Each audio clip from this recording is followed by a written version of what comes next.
Russia has reportedly witnessed renewed anti-war protests following President Vladimir Putin's executive order on Wednesday of partial mobilization of the armed forces to be deployed in Ukraine. The cities in which police have arrested and detained demonstrators include Moscow, the port metropolis of St. Petersburg, as well as the country's fourth largest city, Yekaterinburg, located east of the Ural Mountains, according to Al Jazeera, which cited independent human rights group OVD Info. Despite Russia's harsh laws against criticizing the military and the war, outraged protesters overcame fears of arrest to stage protests in cities across the country.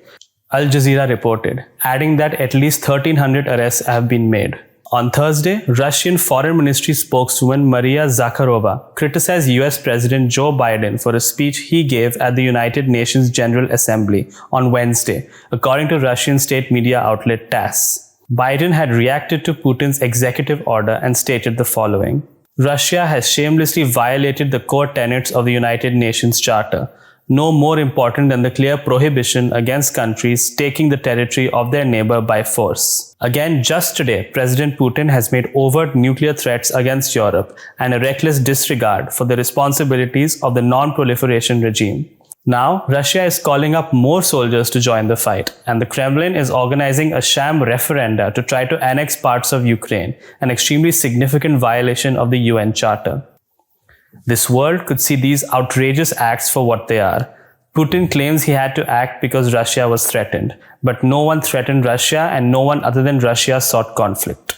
In response, Zakharova accused Biden of misquoting Putin in a quote unseemly manner, saying on Russian television that his speech was a quote propaganda tine inflicted upon society despite what was actually said, unquote.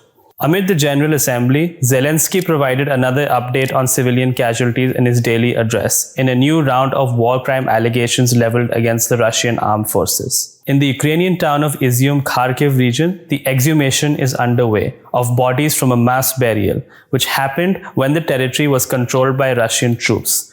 The bodies of women and men, children and adults, civilians and soldiers were found there, 445 graves. There is a family that died under the rubble of a house after a Russian airstrike. Father, mother, 6 and 8-year-old girls, grandparents. There is a man who was strangled with a rope. There is a woman with broken ribs and wounds on her body. There is a man who was castrated before the murder. And this is not the first case. Ask, please, the representatives of Russia why the Russian military are so obsessed with castration. What was done to them so that they want to do this to others? The only thing that differs the mass burial in Izyum from what the world saw in Bucha is in fact the burial. The Russian army was in Izyum for a longer time, and therefore the bodies of the killed people were buried and not scattered on the streets. So, how can we allow the Russian army somewhere on Ukrainian soil, knowing that they are committing such mass murders everywhere? We cannot, Zelensky said.